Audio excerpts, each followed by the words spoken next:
السلام عليكم ورحمة الله وبركاته. يا المؤمنات القرآن بالبيتوች እንዴት ናችሁ? ሰላም ናችሁ? እኔ አልሐምዱሊላህ ታዘች በጣም ችግር ላይ ነኝ ያለሁት።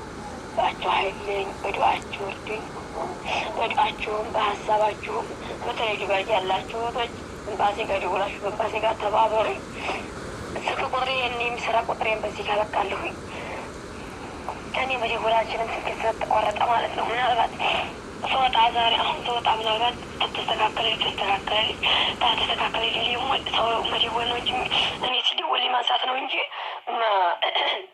መደወላችንም ማለት ነው። ዱባይ ያላችሁ እህቶች በተለይ ኤምባሲ ጋር ደውላችሁ ኤምባሲ ከጎኔ እንዲሆን እህቴን በሰው ሀገር አጣኋት። እህቴ በሰው ሀገር ጉድ ተሰርቻለሁ።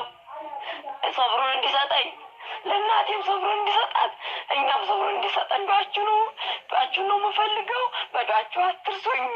አሁን ዱባይ ላይ ፈጅት ተሰግዷል። በዱዓችሁ አትርሱኝ።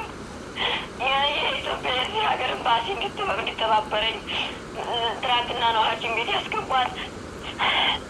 ክፍሏ ተደርምሶ የዚህ ሀገር ዝናብ ከትናንትና ወዲያ ሁለት ቀኑ ነበረ ዝናብ ሲጥል እዚህ ሀገር ክፍሏ ተደርምሶ አሸዋ ውጦ ቀረ። እህቴ የዚህ ሀገር አሸዋ ውጦ ቀረ።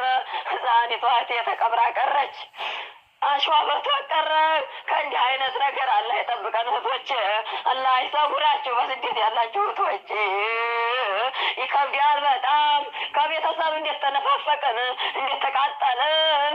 በሰው ቤት ስራ ያልፈልናል ብለን ተስፋን አንግበን እንዴት ተቃጠልን። ከእንዲህ አይነት ነገር አላህ ይሰውራችሁ እህቶች። እንዲያው በእውቀታችሁም በሁሉ ነገራችሁ ተባበሩኝ። ቁጥሬን በዚህ አለቃለሁኝ፣ በዚያ ደውሉልኝ። በዋሳብ ስወጣ ስለማይሰራ በዚህ ሀገር አቆጣጠር ወይ 6 ሰዓት ወይ 7 ሰዓት እወጣለሁኝ። ቀጥታ ሐኪም ቤት ነው የምገባው። መቼ እንደሚጨርሱልኝም አላውቅም። ኤምባሲ የዚህ ሀገር ኤምባሲ ደውላችሁ ኤምባሲ እንዲተባበረኝ አድርጉልኝ። በሀሳባችሁም በዱዓችሁም እርዱኝ እህቶች። አላህ እንዲሰብረን ዱዓ አድርጉልኝ። እሷን ፈርደስል ጀነት ይወፍቃት።